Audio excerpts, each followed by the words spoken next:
돈이 넘쳤던 나라가 하루아침에 굶주림의 땅이 되었습니다. 석유가 흘러넘쳤던 땅에서 이제는 기름 한 방울 구하기 어려워졌습니다. 한때 복지의 천국이라 불리던 나라가 이제는 세계에서 가장 위험한 국가로 불립니다. 이 나라의 이름은 베네수엘라입니다. 단 10년 만에 경제대국에서 지옥의 나라로 추락한 그들의 이야기는 결코 남의 일이 아닙니다. 첫 번째 이야기입니다. 카라카스 시내의 빵집에서 한 남자가 빵 3조각을 사기 위해 달러를 꺼냅니다.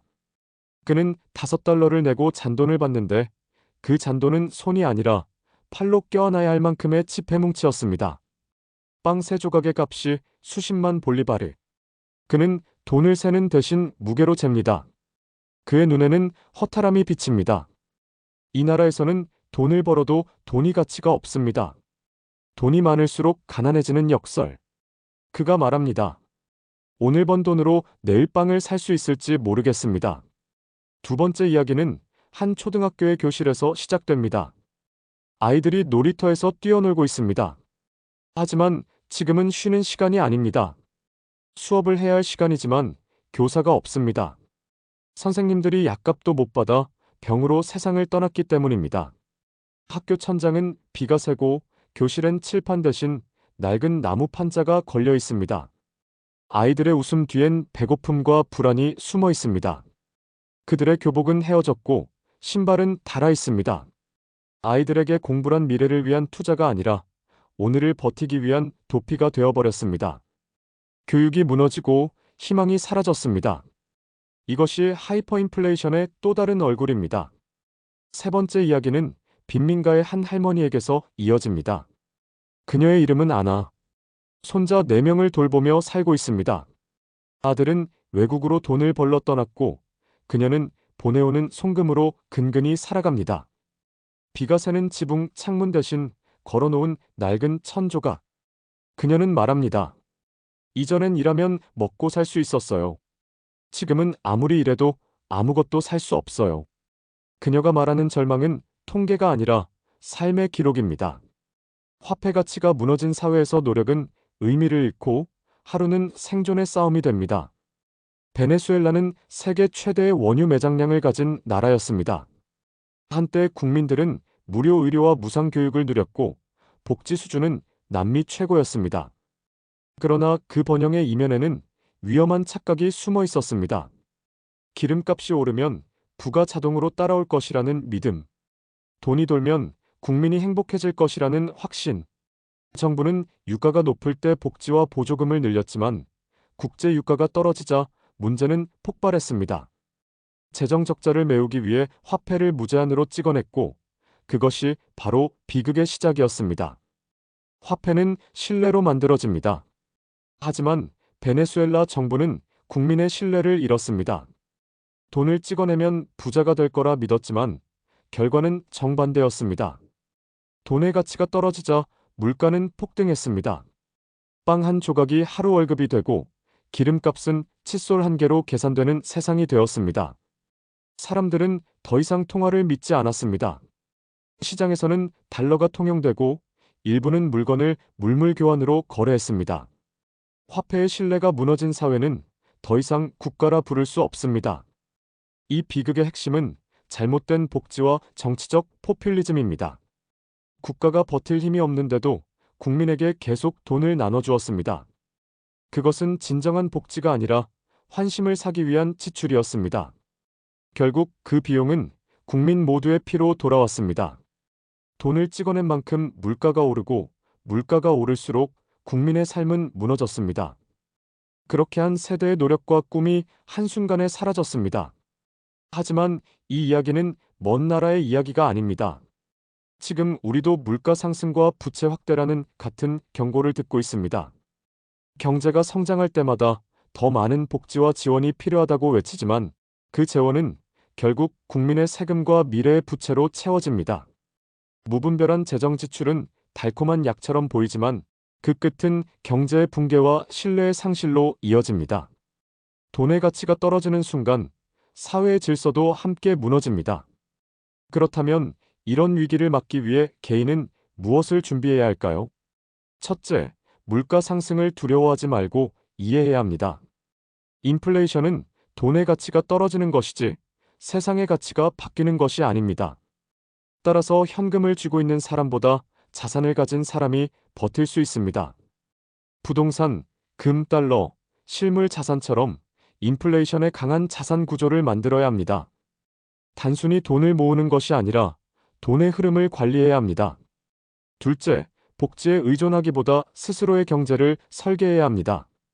국가가 모든 것을 해결해 줄 거라는 믿음은 위험합니다. 베네수엘라가 무너진 것도 국민이 국가에 전적으로 의존했기 때문입니다. 진짜 복지는 스스로의 소득원을 만드는 것입니다.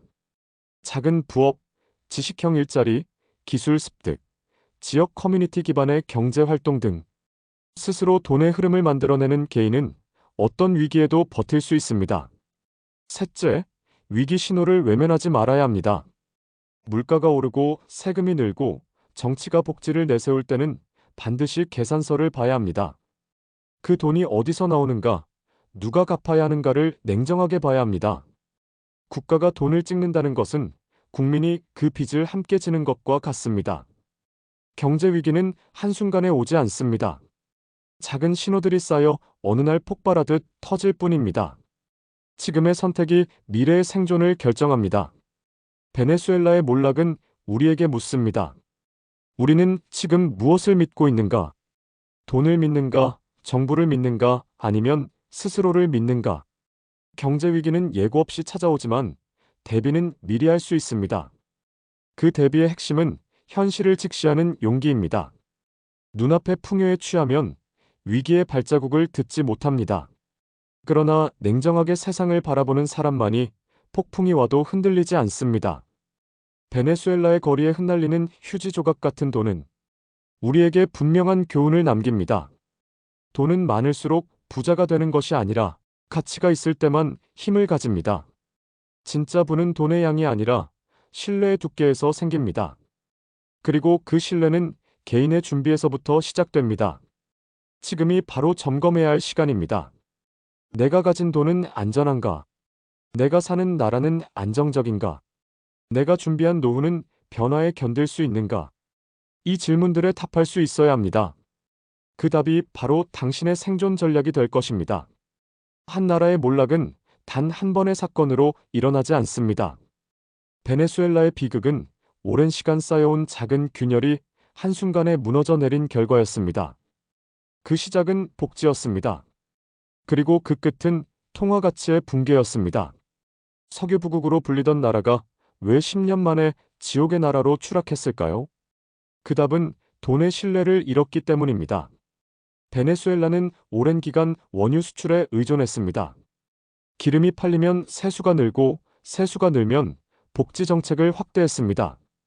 국민은 무료 의료, 무상 교육, 전기 보조금 같은 혜택을 누리며 나라의 성공을 자랑했습니다. 하지만 그 호황은 유가가 유지되는 동안만 가능했습니다. 국제 유가가 하락하자 정부의 재정은 급속히 악화됐고 부족한 재정을 메우기 위해 중앙은행은 돈을 찍어내기 시작했습니다. 그 순간부터 화폐는 신뢰를 잃었습니다. 가격은 오르고 국민은 불안해졌고 결국 돈은 종이 조각이 되었습니다. 이것이 바로 하이퍼인플레이션의 시작이었습니다. 물가가 한 달에 몇 배씩 오르고 하루가 다르게 화폐의 가치가 떨어졌습니다. 시장에서는 돈이 아닌 달러나 물건으로 거래가 이루어졌고 사람들은 지폐를 세는 대신 무게로 달았습니다. 빵 한 조각이 하루치 임금이 되었고 기름값은 칫솔 한 개로 계산했습니다. 국민의 자존심은 무너졌고 사회는 혼란에 빠졌습니다. 부패한 정치와 무능한 정책은 위기를 더욱 가속화했습니다. 결국 베네수엘라가 무너진 가장 큰 이유는 환상이었습니다. 돈이 많으면 부유해질 거라는 착각, 복지를 늘리면 행복해질 거라는 믿음, 그리고 중앙은행이 돈을 찍으면 문제가 해결된다는 단순한 생각. 이 모든 환상이 경제의 현실을 마비시켰습니다. 국가의 부는 생산에서 나오지만 그들은 분배에만 집중했습니다. 그 결과 생산 기반은 무너지고 경제는 기초부터 흔들렸습니다. 이 이야기는 우리에게 낯설지 않습니다. 지금 한국 역시 비슷한 경고를 받고 있습니다. 물가는 오르고 부채는 늘어나고 정치권은 복지를 확대하겠다고 말합니다. 하지만 재정은 한정되어 있고 고령화는 빠르게 진행되고 있습니다. 우리가 베네수엘라처럼 되지 않으려면 지금부터 대비해야 합니다. 국가를 탓하기 전에 개인이 먼저 구조를 이해해야 합니다. 첫째, 돈의 가치를 지키는 사람은 통화가 아니라 자산을 가진 사람입니다. 인플레이션은 돈의 적입니다. 따라서 현금만 가지고 있으면 물가가 오를수록 손해를 봅니다. 금, 달러, 실물 자산, 배당이 나오는 주식, 임대 수입이 있는 부동산 등 가치가 남는 자산을 반드시 보유해야 합니다. 돈을 쥐고 있는 것이 아니라 돈을 흘러가게 해야 합니다. 돈이 멈추면 가치가 줄고 흐르면 살아납니다. 둘째, 부채를 줄이고 현금 흐름을 확보해야 합니다. 경제 위기는 언제나 유동성 부족에서 시작됩니다. 부채가 많으면 이자 상승에 흔들리고 현금이 없으면 위기를 버티지 못합니다. 불필요한 소비를 줄이고 비상자금을 준비하고 작은 금액이라도 꾸준히 저축하며 안전망을 만들어야 합니다. 위기 때 살아남는 사람은 수익이 많은 사람이 아니라 현금이 남아있는 사람입니다. 셋째, 일하는 능력을 유지해야 합니다. 경제가 흔들려도 기술은 남습니다. 한때 베네수엘라에서도 자격증을 가진 사람들은 끝까지 버텼습니다. 그들은 정규직이 아니어도 일을 찾을 수 있었고 경제가 무너져도 생계를 이어갈 수 있었습니다.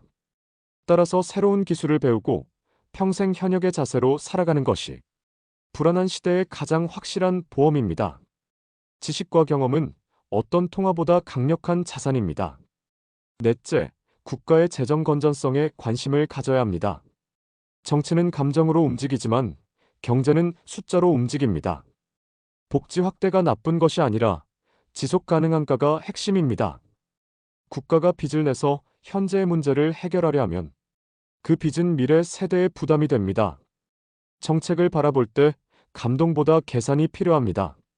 국가의 부채 비율, 통화 발행량, 물가 상승률, 금리 같은 지표를 개인도 이해해야 하는 시대가 왔습니다. 다섯째, 신뢰를 잃지 말아야 합니다. 경제는 결국 사람의 믿음으로 돌아갑니다. 정부를 믿을 수 없고 화폐를 믿을 수 없을 때 사회는 붕괴합니다. 그러나 서로 믿을 수 있는 관계와 공동체가 있다면 어떤 위기에서도 버틸 수 있습니다. 이웃과 협력하고 가족과 나누며 공동의 생존 방식을 고민해야 합니다. 위기는 혼자 버티는 것이 아니라 함께 견디는 것입니다. 베네수엘라의 몰락은 단순히 숫자의 실패가 아닙니다. 그것은 신뢰의 붕괴였습니다. 정부가 국민의 신뢰를 잃고 국민이 국가의 신뢰를 잃으면서 사회 전체가 무너졌습니다. 우리가 배워야 할 것은 바로 그 신뢰의 중요성입니다. 돈이 아니라 신뢰가 경제를 움직입니다. 신뢰가 무너지면 화폐도, 제도도, 사회도 버틸 수 없습니다. 이제 우리는 물어야 합니다. 우리 사회는 얼마나 튼튼한가? 우리의 돈은 믿을 수 있는가? 우리의 복지는 지속 가능한가? 이 질문에 답할 수 있어야 합니다. 지금은 늦지 않았습니다. 지금이야말로 각자가 스스로의 방패를 만들어야 할 시간입니다. 경제 위기를 막는 힘은 거대한 정책이 아니라 작은 습관에서 나옵니다. 매달 저축하는 습관, 부채를 줄이는 습관, 공부하고 배우는 습관. 이 세 가지가 위기를 견디는 가장 강력한 방어막입니다. 국가의 운명을 바꾸는 것도 결국 국민의 행동입니다. 한 사람 한 사람이 경제의 원리를 이해하고 스스로의 삶을 책임지는 순간 어떤 위기에도 흔들리지 않는 사회가 만들어집니다. 베네수엘라의 하이퍼인플레이션은 끝나지 않았습니다. 지금도 그들은 돈 대신 물건을 주고받으며 하루를 버팁니다. 그들의 비극은 과거가 아니라 현재입니다. 그리고 그것은 우리에게 묻습니다. 당신은 준비되어 있는가? 경제는 언제나 순환합니다. 위기는 반복되고 기회는 위기 속에서 피어납니다. 무너진 나라의 교훈은 무서운 경고이기도 하지만 준비된 사람에게는 기회의 신호이기도 합니다. 두려워하지 말고 대비해야 합니다. 그것이 베네수엘라가 우리에게 남긴 마지막 메시지입니다. 오늘 이야기 여러분은 어떻게 느끼셨나요? 돈의 가치, 국가의 신뢰, 그리고 나 자신의 준비. 이 세 가지 중 어떤 부분이 가장 중요하다고 생각하시나요? 댓글로 여러분의 생각을 나눠주세요. 이야기를 함께 나누는 것이 위기를 이기는 첫걸음입니다. 오늘의 영상이 도움이 되셨다면 구독과 좋아요로 함께 해주세요. 당신의 참여가 더 많은 사람에게 경고와 희망을 전할 힘이 됩니다.